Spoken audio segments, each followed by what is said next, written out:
시청자 여러분 안녕하십니까? 뉴스9 윤정호입니다. 6월 임시국회 마지막 날인 오늘 이재명 정부의 첫 추가 경정 예산안이 국회 본회의에 상정됐습니다.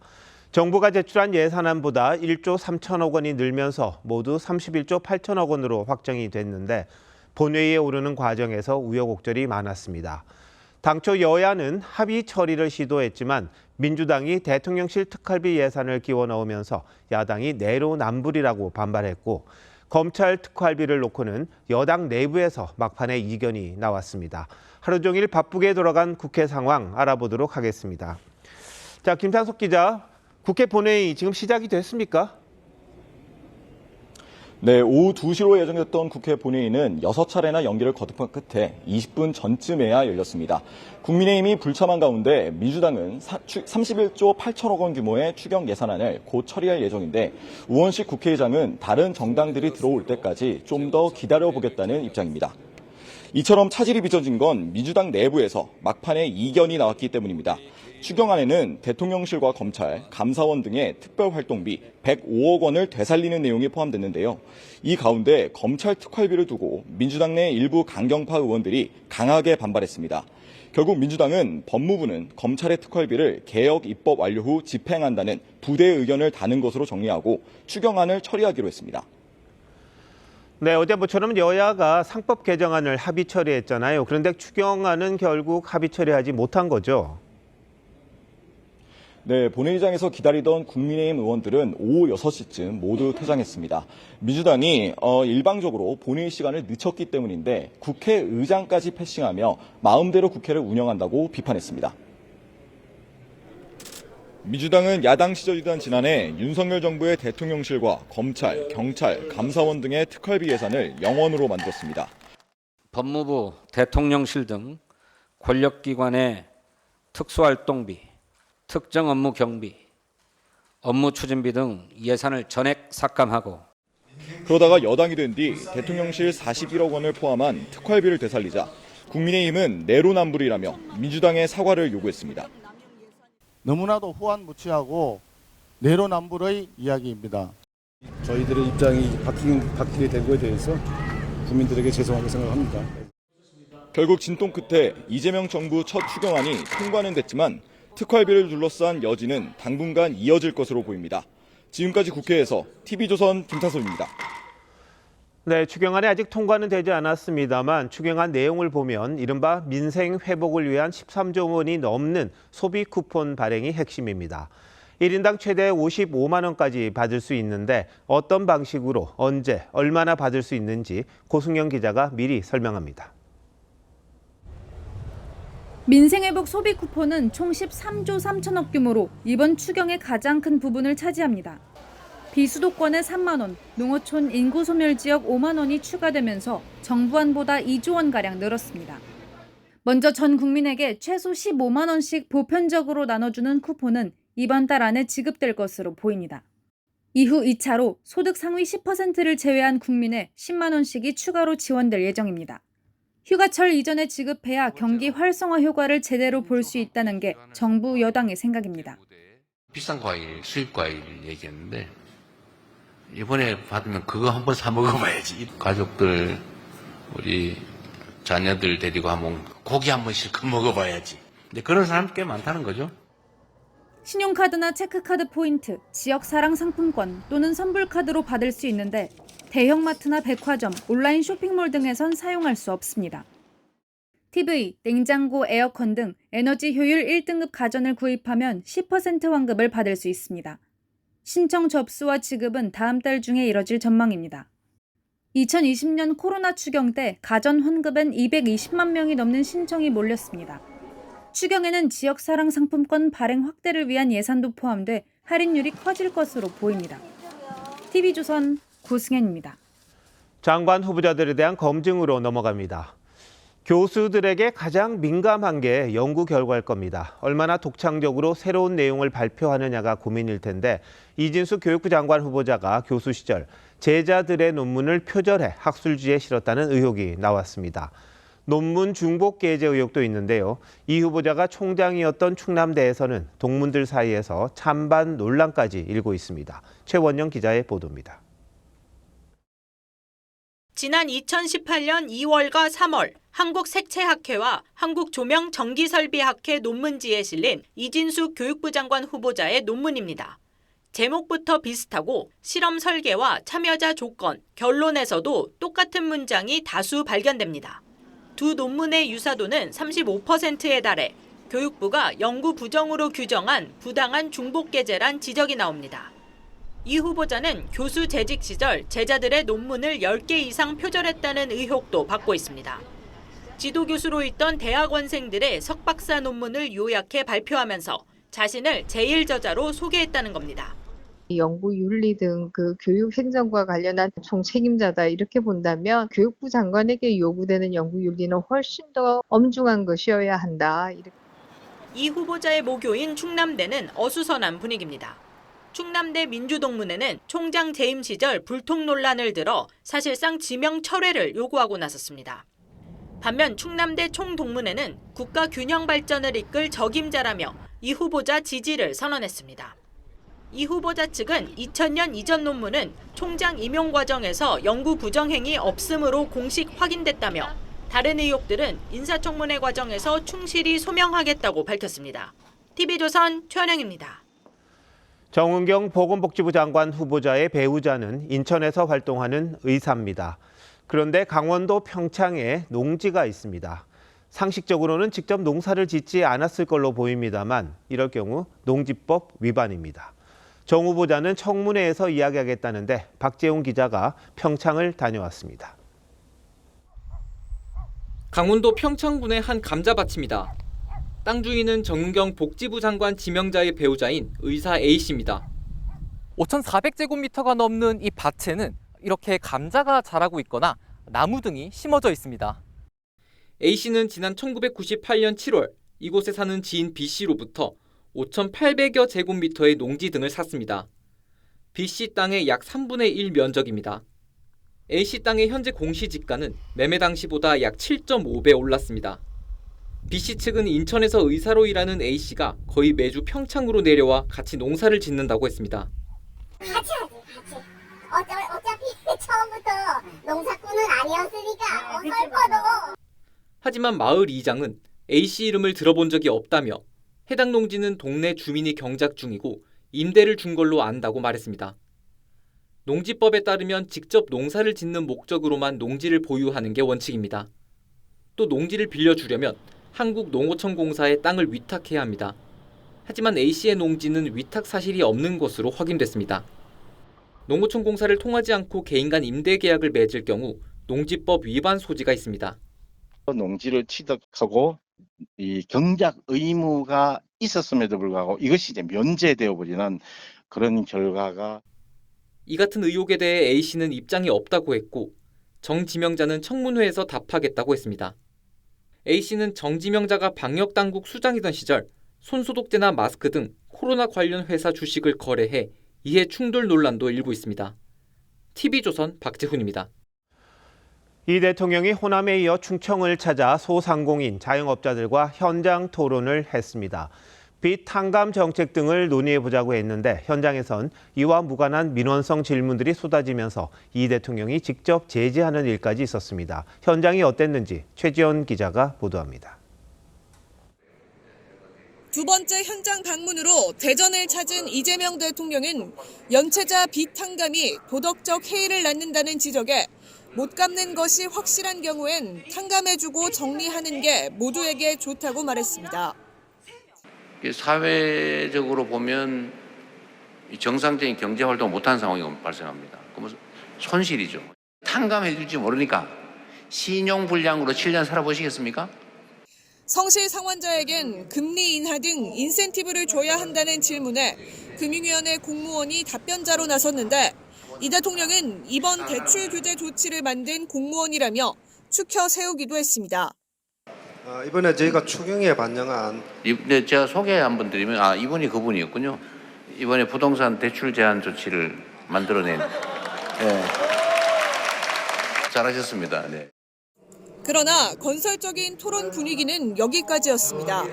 주제와 벗어난 개인 민원성 질의가 빗발쳤고 급기야 이 대통령이 직접 나서 제지하는 일이 빈번했습니다. 개별적인 사안들을 계속 얘기하면 끝이 없으니까 앉으세요. 내가 오늘 내가 그 행정 담당자도 아니어서 일단 그 얘기는 제가 접수는 하고. 일각에선 사전 조율도 없는 무분별한 민원 제기를 막을 최소한의 장치가 필요하다는 지적도 나옵니다. 이 대통령은 다만 이조차도 의미 있다고 생각한다며 지역 순회 일정 강행 의지를 밝혔습니다. 야당 소속인 충청지자체장들은 광주 때와 달리 참석하지 않았는데 초청도 받지 못했다며 해수부 부산 이전을 강력 반대한다고 했습니다. TV조선 최재원입니다. 민주당이 검찰을 해체하겠다며 발의한 법안들이 국회 법사위 차원의 검토에서 신중하게 접근할 필요가 있다는 지적을 받았습니다. 헌법에 규정된 검찰총장 명칭을 바꾸는 게 위헌 소지가 있는지 논의해야 하고 범죄에 대한 효과적 대응이 어려워질 수 있다는 내용 등입니다. 민주당의 의도와는 다른 검토 보고서가 나온 건데요. 앞으로 있을 공청회에서는 어떤 의견이 더 있을지 지켜볼 일입니다. 전정원 기자입니다. 민주당 강성 의원들이 발의한 검찰개혁 4법은 검찰의 수사 기소권 분리가 핵심입니다. 기존 검찰청을 없애고 행안부의 수사권을 가진 중수청을, 법무부에 기소를 전담하는 공소청을 새로 두겠다는 구상입니다. 방향은 이미 정해져 있습니다. 수사 기소 분리, 민주당이 책임지고 제때 밀어붙여야 합니다. 국회 법제사법위원회가 법안을 검토한 뒤 제출한 보고서엔 위헌 소지 여부 판단과 관련한 논의가 필요하다는 내용이 포함됐습니다. 헌법이 인정하는 검사의 영장 청구권에 수사권이 포함됐다고 볼지, 헌법상 규정된 검찰총장 직급을 공소총장으로 바꿀 수 있는지 등을 따져봐야 한다는 취지로 해석됩니다. 형사체계의 중대한 변화인 만큼 부작용을 근거로 한 반대 의견을 종합적으로 고려해야 한다는 지적과 함께 범죄에 대한 효과적 대응에 어려움이 발생할 가능성도 거론됐습니다. 수사권의 분리 이관이 국가 전체의 수사 역량 및 범죄 대응력에 미치는 영향 등도 세밀히 점검할 필요가 있다고 보았습니다. 보고서엔 경찰과 공수처의 수사 부담과 인력 부족이 먼저 해결돼야 한다거나 중수청 설치로 행안부가 비대해질 수 있다는 우려도 담겼습니다.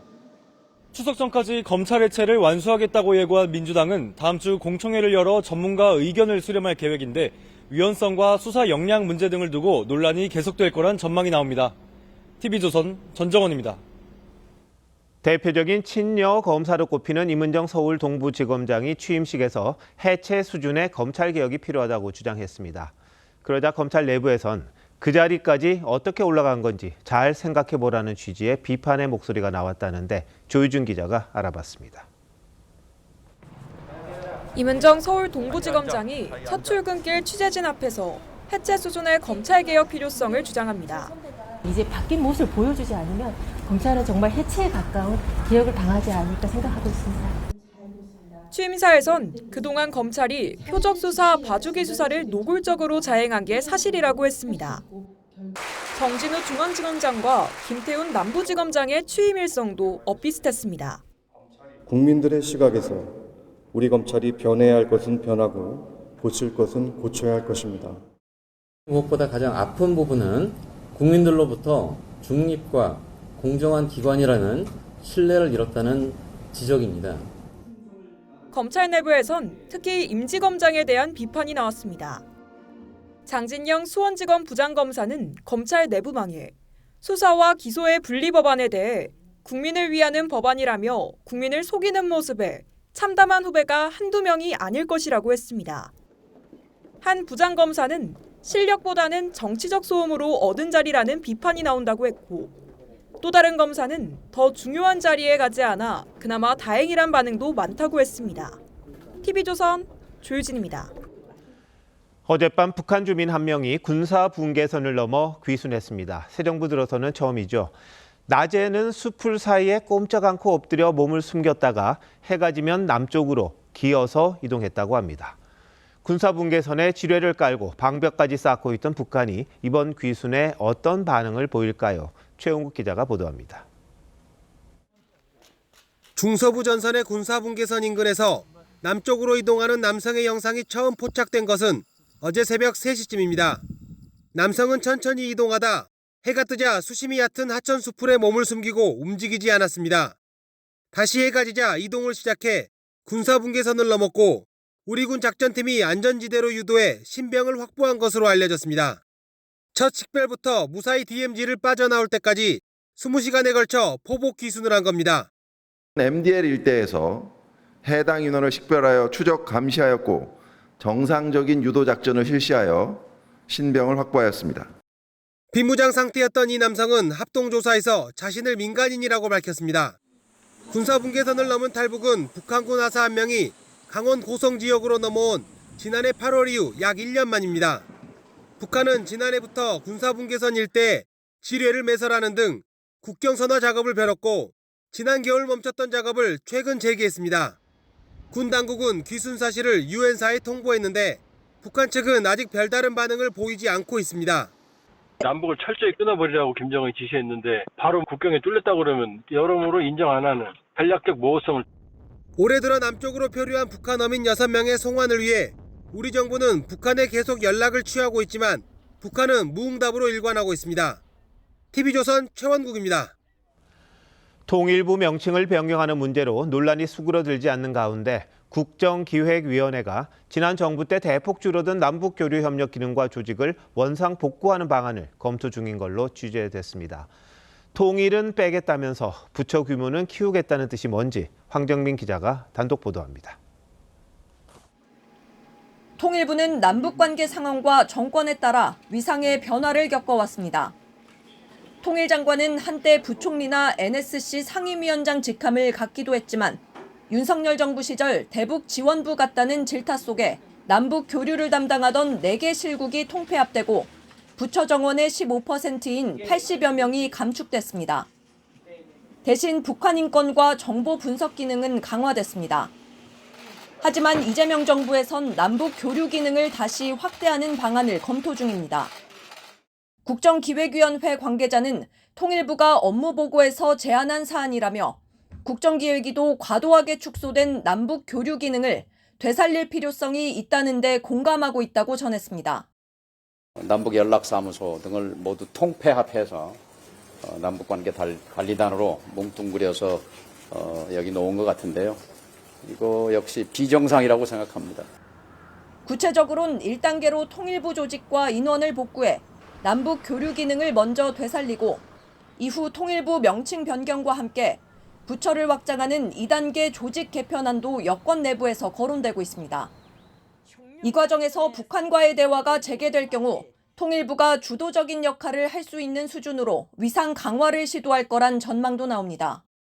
대화를 전면 단절하는 건 그건 정말 바보 짓이죠. 미워도 얘기를 들어야 되거든요. 다만 부처 규모 확대를 떠나 통일부 스스로 통일 정책에 대한 확실한 존재 이유를 보여줘야 한다는 지적도 나옵니다. TV조선 황정민입니다. 3대 특검 수사 상황 살펴봅니다. 내란 특검은 오늘 이주호 교육부 장관과 박종준 전 경호처장을 불러 조사했습니다. 내일 윤석열 전 대통령 2차 소환을 앞두고 윤 전 대통령이 국무위원들의 심의권을 침해했는지 체포영장 집행을 방해했는지를 집중 조사했습니다. 먼저 송무빈 기자입니다. 내란 특검에 출석한 이주호 교육부 장관이 5시간 만에 조사를 마치고 나옵니다. 어떤 부분 위주로 좀 진술하셨나요? 네, 참고인 조사에 성실히 임했습니다. 이 장관은 어제 소환된 유상임 과기부 장관과 안덕근 산업부 장관처럼 계엄 선포 전 국무회의에 참석하지 않았습니다. 특검은 윤석열 전 대통령이 일부 장관들을 국무회의에 참석시키지 않아 국무위원의 심의 권한을 빼앗은 혐의를 조사하고 있습니다. 특검은 박종준 전 경호처장도 불러 윤 전 대통령이 공수처의 체포영장 집행을 방해하라고 지시했는지 조사했습니다. 비화폰 정보 삭제 지시도 주요 혐의인데 어제 조사받은 김성훈 전 경호처 차장은 혐의를 부인한 바 있습니다. 여러 가지 관련된 사항들을 수사 과정에서 소상히 설명드리도록 하겠습니다.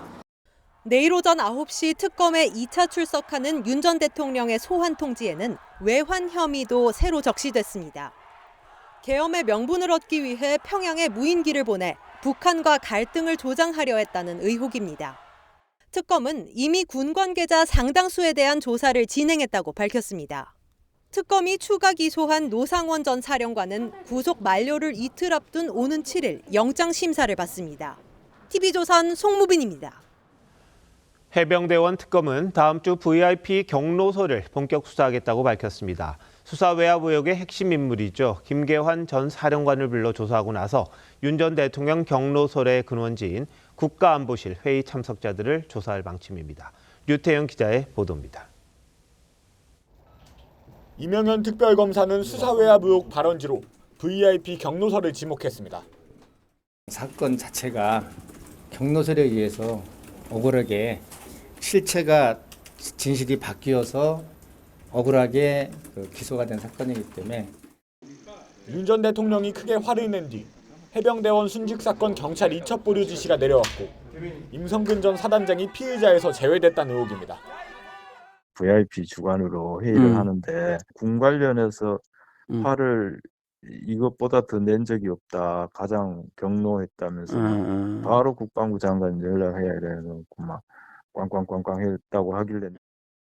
해병대원 특검은 다음 주부터 VIP 경로설 수사를 본격화할 예정이라며 2023년 7월 31일 안보실 회의 참석자들에 대한 조사도 조만간 이뤄질 것이라고 밝혔습니다. 당시 회의에는 조태용 전 안보실장, 김태효 전 1차장 등이 참석한 걸로 알려졌습니다. 특검은 수사 외압 의혹의 핵심 인물인 김계환 전 해병대 사령관을 다음 주 월요일 소환 조사하기로 했습니다. 김건희 의혹 특검은 어제 12시간에 걸쳐 압수수색한 삼부토건의 전 대표를 불러 주가 조작 의혹을 조사했습니다. TV조선 류태영입니다. SK텔레콤 해킹 사태에 대한 최종 조사 결과가 나왔습니다. 민관합동조사단은 유출 사태의 책임이 SKT에 있다고 결론 내렸습니다. 개인정보 관리나 사고 이후 대처를 포함해 전반적인 정보 보안 시스템이 총체적으로 부실하다고 지적했습니다. 먼저 조사 결과를 박상현 기자가 보도합니다. 민관합동조사단은 SK텔레콤 서버 42,600대를 전수조사한 결과 가입자 전원인 2,696만 건의 유심 정보가 유출됐다고 밝혔습니다. 유출된 정보는 전화번호, 가입자 식별번호 등 25종으로 확인됐는데 주민등록번호와 복제폰을 만들 수 있는 단말기 식별번호는 유출되지 않았습니다. 해커는 2021년 8월 처음으로 SK텔레콤 서버에 침투한 뒤 여러 차례 드나들며 악성 코드를 심은 것으로 파악됐습니다. 21년 8월 6일 타 서버에 침투하기 위해 원격 제어 등의 기능이 포함된 크로스C2라는 악성 코드를 설치하였습니다. SK텔레콤의 정보보호 체계는 허점 투성이었습니다. 서버 로그인 아이디와 비밀번호를 암호화하지 않고 저장해 해킹의 무방비로 노출돼 있었고 2022년 자체 점검에서 악성 코드가 감염된 서버를 발견했지만 신고조차 하지 않은 것으로 드러났습니다. 저희는 이제 조사 과정 중에 그런 활동을 했다는 흔적을 저희가 포렌식을 통해서 확인을 했습니다. 그래서 SKT로부터 22년도에 그런 사고가 있었는지 소명을 다 받았고요. 해킹 사고 이후 대응도 미흡했습니다. 사고 인지 후 24시간 이내인 신고 시한을 지키지 않았고 자료를 보존하라는 조사단의 명령에도 불구하고 일부 서버를 재설정해 포렌식을 어렵게 했습니다. 조사단은 이동통신사 중 SK텔레콤만이 유심 인증키 값을 암호화하지 않는 등 귀책 사유가 분명하다며 과태료 부과와 함께 서버 관리 등에 대한 경찰 수사를 의뢰하기로 했습니다. TV조선 박상현입니다. 정부는 SK텔레콤이 번호 이동을 원하는 고객들에게 위약금을 면제해 줘야 한다고 정리했습니다. SKT는 즉각 수용하고 보상 방안을 발표했습니다. 이어서 오현주 기자입니다. 이번 해킹 사고의 최대 쟁점은 위약금 면제였습니다. 다른 통신사로 옮기길 원하는 소비자들은 회사 귀책 시 위약금을 면제해야 한다는 약관 조항을 들어 위약금 면제를 요구한 반면 SK텔레콤은 구체적인 피해는 없었다며 거부해왔습니다. 위약금만 있는 게 아니라 3년치 매출까지 고려한다면 수조 원, 한 7조 원 이상.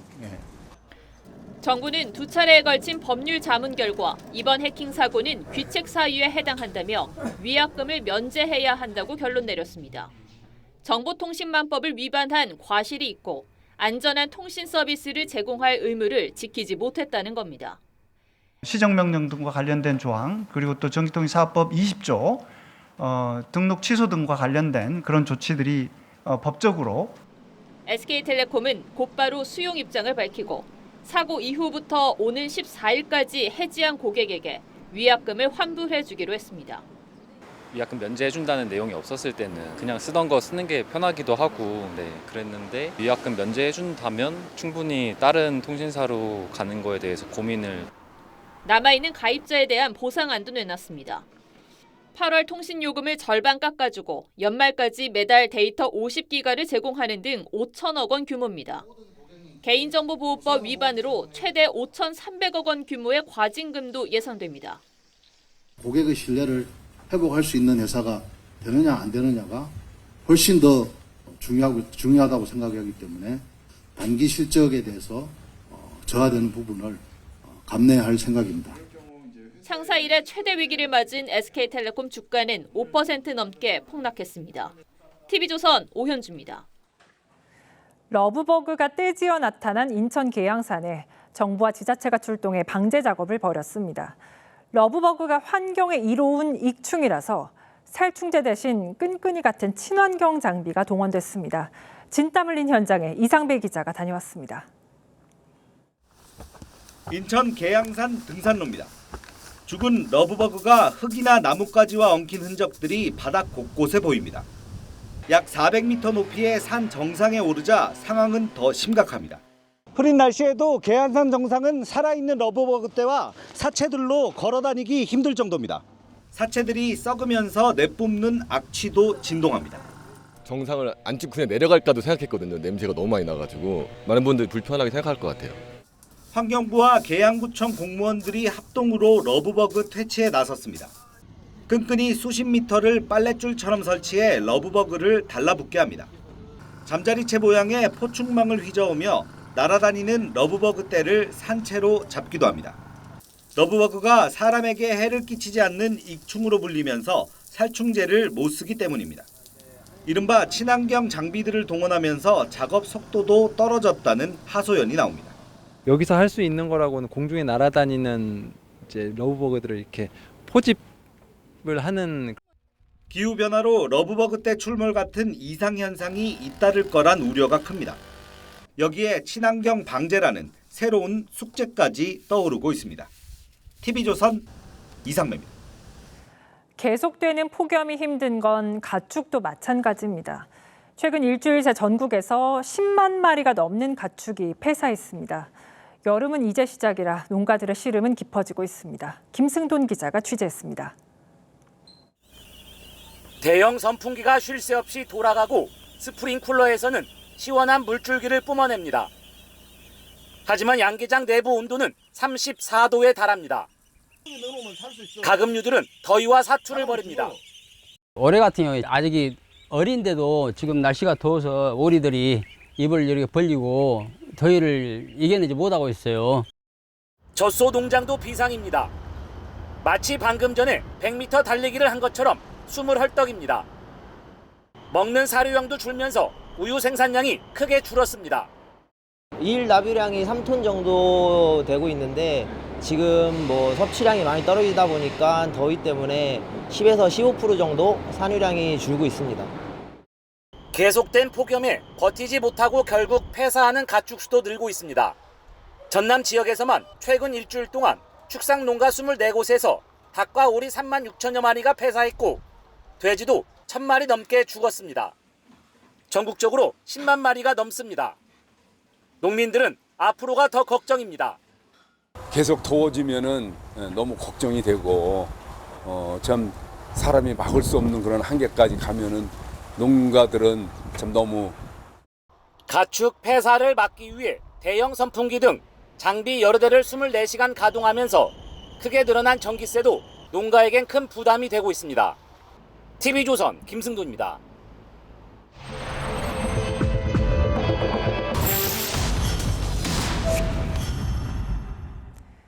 가족 사진을 무료로 찍어준다고 광고해놓고선 막상 찍고 나면 비싼 요금을 요구하는 상술이 기승입니다. 특히 지역 주민을 위해 지자체가 지원하는 행사인 척 속이는 경우가 많아서 주의가 필요합니다. 소비자탐사대 이낙원 기자가 취재했습니다. 인천에 사는 40대 남호 씨는 얼마 전 서구 구민을 위한 무료 행사란 광고를 보고 연락했습니다. 5만 원만 내면 가족 사진 무료 촬영이 가능하다는 내용이었습니다. 국민 행복 지원 프로젝트. 동사무소에서 하는 것보다 빨리 입금해야 선착순으로 사진을 빨리 찍을 수 있다. 하지만 촬영 직전 메이크업 비용 등으로 수십만 원이 갑자기 추가됐고 촬영을 취소해도 입금한 돈은 돌려받지 못했습니다. 무료 촬영이라고 해놓고 노쇼 금액이 왜 나오냐고요, 무료 촬영에. 서울에 사는 박모 씨도 가족 사진이 4만 5천 원이라는 광고를 보고 사진관을 찾았지만 촬영이 끝나자 100만 원 넘는 추가 비용을 내야 한다는 안내를 받았습니다. 손바닥만한 액자 사이즈 하나 주고요. 100만 원, 200만 원을 내야 가족들이 큰 사진 하나씩 가져갈 수 있는 상황인 거죠. 가족 사진으로 행복한 추억을 남기려던 신청자들의 기대감은 갑자기 늘어난 비용 내역을 받아든 뒤 와르르 무너져 내렸습니다. 같은 업체에서 하는 무료 사진 광고를 보고 취재진도 신청을 받습니다. 역시 구민을 위한 무료 행사라고 쓰여 있었지만 막상 구민이 맞는지 확인 절차는 없습니다. 구민이 아니면 안 돼요? 그런 거 상관없어요. 우리 받을. 촬영이 끝나자 100만 원이 넘는 패키지 구매도 권유합니다. 120에 4컷, 100에 2컷, 원본을 1당 20만 원 받을 책정. 인터넷에도 유사한 피해를 호소하는 글들이 이어집니다. 업체 본사는 촬영 비용 등 무료로 광고한 항목은 돈을 받지 않았다며 액자 등 추가 비용만 안내했을 뿐 강매를 하지도 않았다고 해명했습니다. 전문가들은 허위 과장 광고 규제가 필요하다고 지적합니다. 이런 무료 촬영을 미끼로 한 이런 광고에 대해서는 지자체나 행정청이 조금 더 엄격하게 표시광고법을 적용해서 시정 공고를 할. 당국의 적극적인 대처가 필요한 시점입니다. 소비자 탐사대 이낙원입니다. 서울 명동 주한 중국 대사관 바로 옆 건물에 한 중국인이 대규모 중식당을 차릴 준비를 하고 있습니다. 그런데 이 남성은 3년 전 동방명주라는 중식당을 운영하면서 중국의 비밀 경찰 역할을 했다는 의혹을 받았습니다. 신정원 기자가 취재했습니다.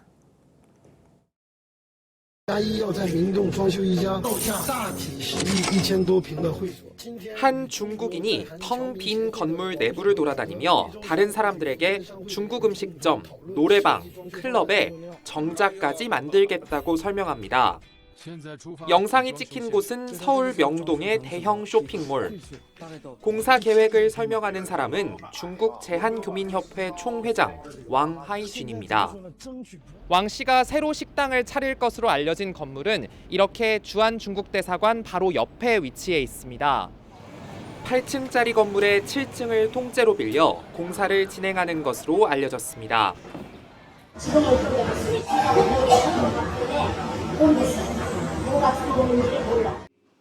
왕 씨는 지난 2022년 서울 잠실에서 중식당 동방명주를 운영하며 한국 내 중국 비밀 경찰 역할을 했다는 의혹을 받은 인물입니다.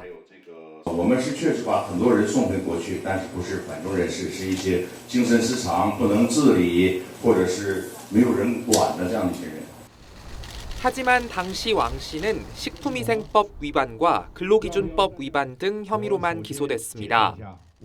국내법상 간첩죄는 북한에만 적용되기 때문입니다. 결국 비밀경찰 의혹은 제대로 수사가 이뤄지지 않았고 왕 씨는 서울 한복판 명동에서 새 사업을 시작하고 있습니다. TV조선 신정원입니다. 서해의 섬마을에서 한 주민이 심장마비로 쓰러졌습니다. 119가 곧바로 출동할 수 없는 외딴 지역이었는데 마을 주민들이 영상통화로 구급대원들의 지도를 받아가며 심폐소생술을 했고 결국 환자를 살릴 수 있었습니다. 김다루 기자입니다.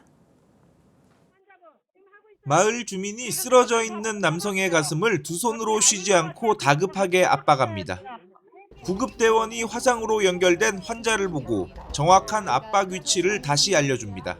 거기 아닌 것 같아요. 그 위쪽으로 하셔야 돼요.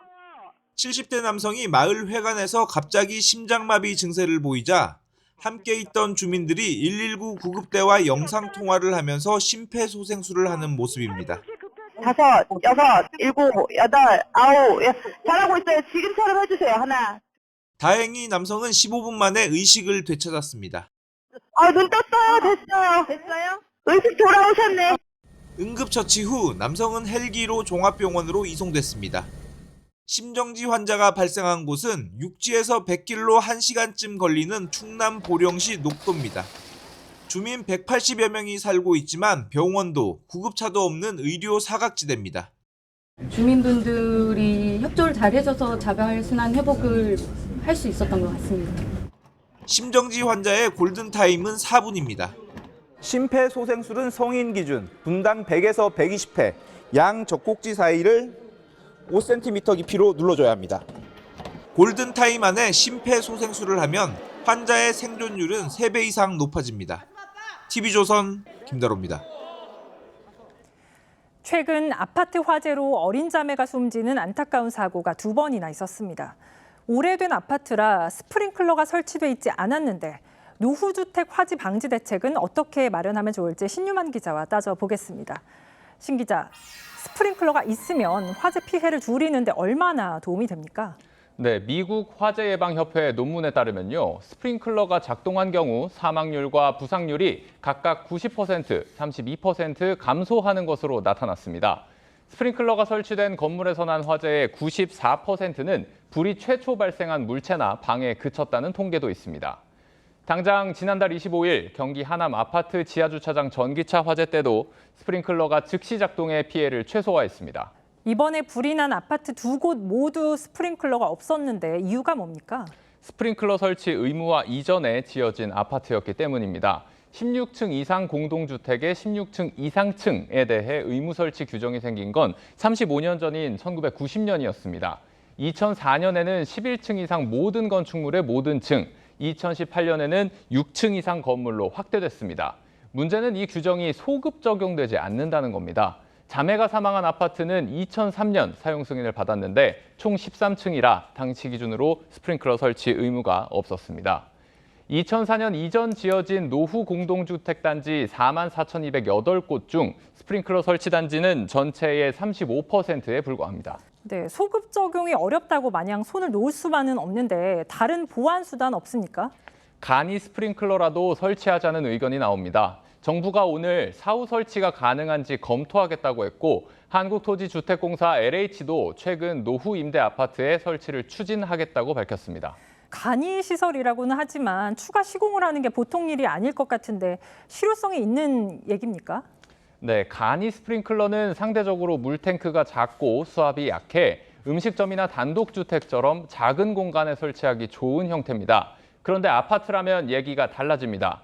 수백 세대 이상의 방마다 연결되는 수도배관을 새로 놓아야 하는데 비용도 문제지만 노후주택은 안전 문제도 우려됩니다. 지붕을 다 천장을 뜯어내고 공사를 해야 되고 거기 계시는 분들은 공사활동을 또 다른 데로 주거를 또 옮기셔야 되는 상황이잖아요. 리모델링이나 재건축을 통해서 성능들을 갖추도록. 네, 실효성이 좀 떨어진다는 얘기인데 당장 할 수 있는 다른 조치들은 없을까요? 네, 전문가들은 노후 공동주택에 있는 방화문과 비상계단 등이 짐이나 쓰레기 등으로 막혀 있지 않은지 확인해 봐야 한다고 조언합니다. 이미 갖고 있는 시설을 잘 관리하고 화재 시의 매뉴얼대로 신속히 처리해야 한다는 겁니다.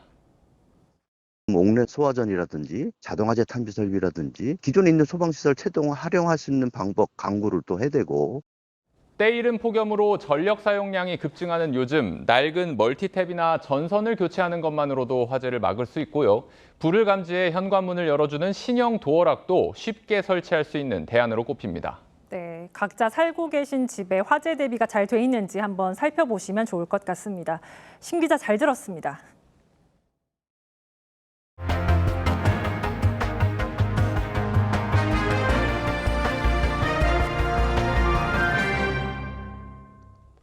정부가 서울 집값을 잡기 위해 주택담보대출 6억 원 제한이라는 초유의 대책을 내놓은 이후 시중은행들이 대출 금리를 올리고 있습니다. 정부가 대출 총량을 줄이라고 한 걸 맞추려면 불가피하다는데 실수요자들은 분통을 터뜨리고 있습니다. 이정연 기자입니다. 우리은행은 최근 5년마다 금리가 바뀌는 주택담보대출 금리를 0.06%포인트 올렸습니다. 기준이 되는 지표금리는 낮아졌는데 은행이 자체적으로 정하는 마진인 가산금리를 0.07%포인트 높인 겁니다. 신한은행은 변동형 주담대 금리를, 하나은행은 갈아타기 금리를 올렸습니다. 금융당국이 가계대출 총량을 기존의 50%까지 줄이라고 하자 은행들이 금리는 높이는 정책을 쓰고 있는 겁니다. 한 은행 관계자는 대출을 최대한 억제하는 금융당국의 기조에 맞추려면 금리 인하는 힘들다고 털어놨습니다. 은행들 입장에서는 대출 유입량을 조정해야 될 필요성이 있기 때문에 은행별로 관리 수준은 조금 더 차등화될 여진이 있어 보입니다. 온라인 커뮤니티엔 정부의 고강도 대출 규제로 한도가 크게 줄었는데 금리까지 올리는 건 이해하기 힘들다는 실수요자들의 성토가 잇따릅니다.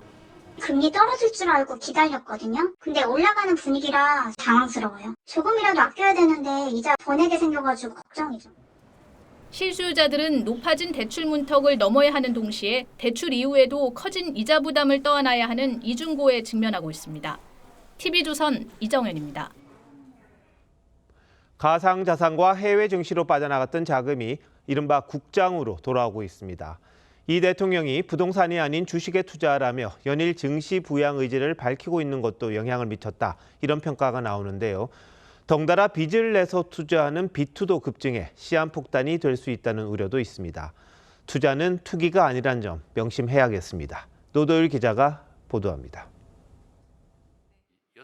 후보 시절부터 증시로 눈을 돌리라고 강조했던 이재명 대통령. 이제는 부동산보다는 금융시장으로 옮기는 게 훨씬 더 낫지 않을까 그런 생각을 좀 합니다. 또 그렇게 만들려고 합니다. 얼마든지 또 가능하고. 이 대통령이 연일 강한 드라이브를 걸면서 해외 주식과 가상자산 투자자들이 국내로 들어오고 있습니다. 대기자금인 예탁금이 한 달 사이 10조 원이 늘어나면서 지난 1일 기준 70조 원을 넘었습니다. 반면 코인 거래량은 반토막이 났습니다. 올해 수익률 1등이 어디냐 보게 되면 한국이에요. 미국은 거의 하위에 있고요. 수익을 확보할 수 있는 쪽으로. 증시 활황의 빚투도 덩달아 급증하고 있습니다. 지난달 2일 18조 3천억 원이던 증권사 신용대출은 지난 1일 20조 8,700억까지 오르며 역대 최고치를 경신했습니다. 증권사 신용대출은 정부의 고강도 대출 규제에서도 예외입니다. 신용융자가 늘고 있는데 이제 공매도도 함께 늘고 있거든요. 주식 시장의 변동성도 커질 걸로 예상이 되고 빚투가 계속 늘게 되면 금융시장 불안을 가중시킬 수 있고 개인 손실도 눈덩이처럼 커질 수 있습니다. 실제로 오늘 코스피는 상법 개정안이 통과되자 2% 넘게 떨어졌습니다. TV조선 노도일입니다. 트럼프 미국 대통령이 상호관세 유예 종료를 코앞에 두고 다시 한번 입장을 내놨습니다. 우리 시간으로 내일부터 각국에 관세율이 적힌 편지를 보내겠다며 최대 70%까지 부과할 수 있다고 압박했습니다. 협상을 늦게 시작한 우리는 비상입니다. 신은서 기자입니다. 트럼프 미국 대통령이 지역 방문에 앞서 각국에 편지로 상호관세율을 통보하겠다고 말합니다. More than 170 countries. And how many deals can you make? You'd rather send out a letter saying this is what you're going to pay to do business in the United States. 일정을 마치고 복귀해서는 더욱 구체적인 계획을 내놨습니다. 현지 시간 4일 10여 개국을 시작으로 편지를 보내는데 관세율을 최대 70%까지 책정하겠다는 겁니다. 관세 부과 시점은 8월 1일이라고 했습니다. Starting tomorrow, we'll probably have 10 or 12 go out tomorrow from maybe 60 or 70% tariffs to 10 and 20% tariffs. 상호관세 유예 기간이 나흘 정도밖에 남지 않았지만 관세 협상이 타결된 곳은 영국과 베트남 두 곳뿐입니다. 남은 국가들은 협상 없이 통보하겠다는 건데 원하는 조건을 유도하기 위해 압박 수위를 높인 것으로 보입니다. 베선트 재무장관은 약 100개국이 최저치인 10%의 상호관세를 적용받게 될 것이라며 합의를 독촉했습니다. Their rate could boomerang back to their April 2nd rate. 유럽연합 측은 당장 워싱턴으로 달려와 고위급 협상을 시도했습니다. 상호관세율이 25%로 책정된 우리나라도 오늘 밤 통상교섭본부장이 미국으로 출국해 막판 협상을 이어갈 방침입니다. TV조선 신은서입니다. 미국 시카고 번화가에서 총격 사건이 발생해 4명이 숨지고 14명이 다쳤습니다. 누군가 달리는 차 안에서 길거리로 총을 난사했는데 경찰은 아직 용의자도 특정하지 못했습니다. 장동욱 기자입니다. 검은색 차량 안에서 누군가가 식당 앞에 모인 사람들을 향해 총을 난사하고 그대로 달아납니다. 인근을 지나던 운전자는 갑작스런 총소리에 놀라 몸을 숨깁니다. 현지 시간 2일 밤 시카고 번화가 리버노스의 한 식당 앞에서 무차별 총격 사건이 발생했습니다. People screaming to blood on the streets in the city. We have a lot of shootings, but nothing like this. 한 래퍼의 음반 발매 기념 파티가 열리던 식당 앞은 순식간에 아수라장이 됐습니다. 4명이 숨지고 14명이 다쳤는데 부상자 중 3명은 위독한 상태입니다. 시카고 경찰이 총동원됐지만 아직 범인이 몇 명인지도 파악하지 못했습니다. 범행 대상이 된 식당이 다양한 인종과 소수자들이 모이는 장소를 표방했던 만큼 경찰은 혐오 범죄의 가능성을 열어놓고 수사하고 있습니다. We don't know exactly what that motive was, but it is safe to say that this venue was targeted. 이번 사건은 미국 최대 축제인 독립기념일을 하루 앞두고 발생해 모방 범죄에 대한 우려도 나옵니다. 시카고에선 3년 전에도 독립기념일 거리 퍼레이드 도중 총기 난사 사건이 발생해 7명이 숨졌습니다. TV조선 장동우입니다. 동아시안컵 대회가 다음 주 개막합니다. 대회 규모가 크진 않지만 동아시안컵에서 활약했던 선수들은 모두 우리 축구의 대들보가 됐습니다. 이번엔 어떤 선수가 기량을 뽐낼지 관심이 모아집니다. 이다솜 기자입니다. 지난 2019년 동아시안컵 대회 한일전에서 나온 황인범의 그림 같은 선제 결승골. 한국의 우승을 확정짓는 짜릿한 득점으로 황인범은 대회 MVP를 차지했습니다. 3년 뒤 일본에서 열린 동아시안컵 한중전에서는 당시 군인 신분의 조규성이 득점에 성공하며 자신의 존재를 세상에 알렸습니다. 대회 규모는 크지 않지만 동아시안컵에서 활약했던 선수들은 모두 한국 축구의 주축이 됐습니다. MVP를 수상했던 이재성과 황인범이 가장 대표적인 사례입니다. 최근 K리그에서 선두 전북현대의 20경기 무패에 큰 힘을 보태며 버스포엣 감독의 황태자로 등극한 21살 미드필더 강상윤은 제2의 이재성으로 평가받고 있습니다. 이번 대회를 통해 홍명보 감독은 물론 축구 팬들에게도 자신의 가치를 알리고 싶다는 각오입니다. 공격적인 부분이나 수비적인 부분이나 일단 수적 우위를 해주는 게 저의 장점이라 생각하는데 여기에 만나기만 하면 흥미진진한 스토리가 생기는 일본, 중국과의 맞대결을 앞둔 만큼 선수들의 사기도 높습니다. 무조건 우승을 해야 하는 경기고 2번 경험을 했지만 좀 힘든 그런 대회예요. 대회 6번째 우승에 도전하는 한국은 오는 7일 중국전을 시작으로 홍콩과 일본을 상대합니다. TV조선 이다솜입니다. TV조선이 주최하는 한국의 영향력 있는 CEO 시상식이 오늘 열렸습니다. 오원석 코리아FT 회장이 13년 연속 수상의 영예를 안았고 제주특별자치도개발공사 백경훈 사장이 10년 연속, 보람그룹 최철홍 회장이 9년 연속 상을 받았습니다. 혁신 분야에서 리더십을 발휘한 경영인을 격려하기 위해 마련된 이번 시상식에선 총 24개 부문에서 50개 기업과 기관이 수상했습니다.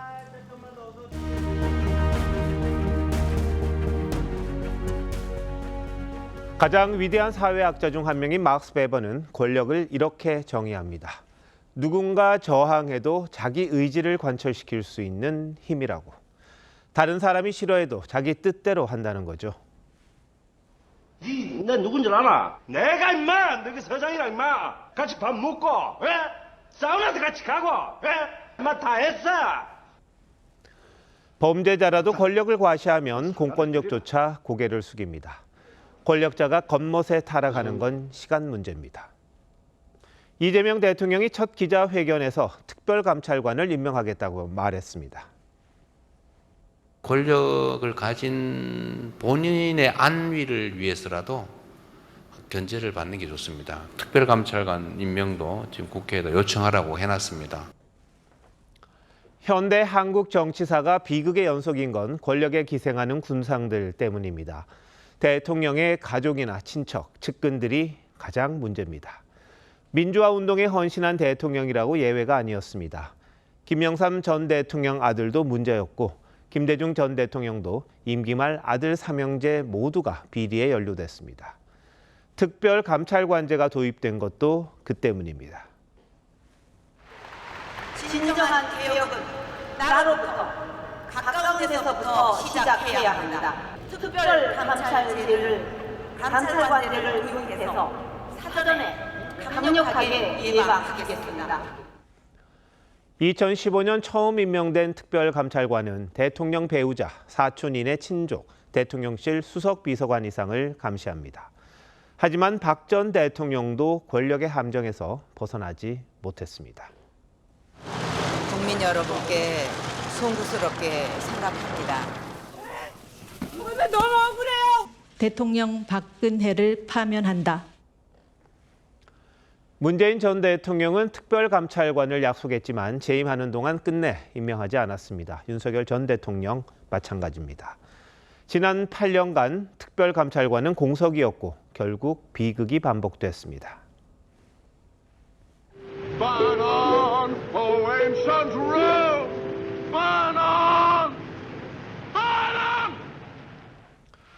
권력이 통제를 벗어나면 네로 황제처럼 로마를 불태우기도 합니다. 선한 권력은 있어도 선한 권력자는 없습니다. 그래서 통제받지 않는 정부는 악이라는 주장도 일리가 있습니다. 우리 현대사에서 권력자에게 직언할 수 있는 주변인이 한 명이라도 있었더라면 지금 같지는 않았을 겁니다. 권력은 짧고 고뇌는 깁니다. 7월 4일 윤정호의 앵커 칼럼 등잔 밑부터 밝혀야 였습니다.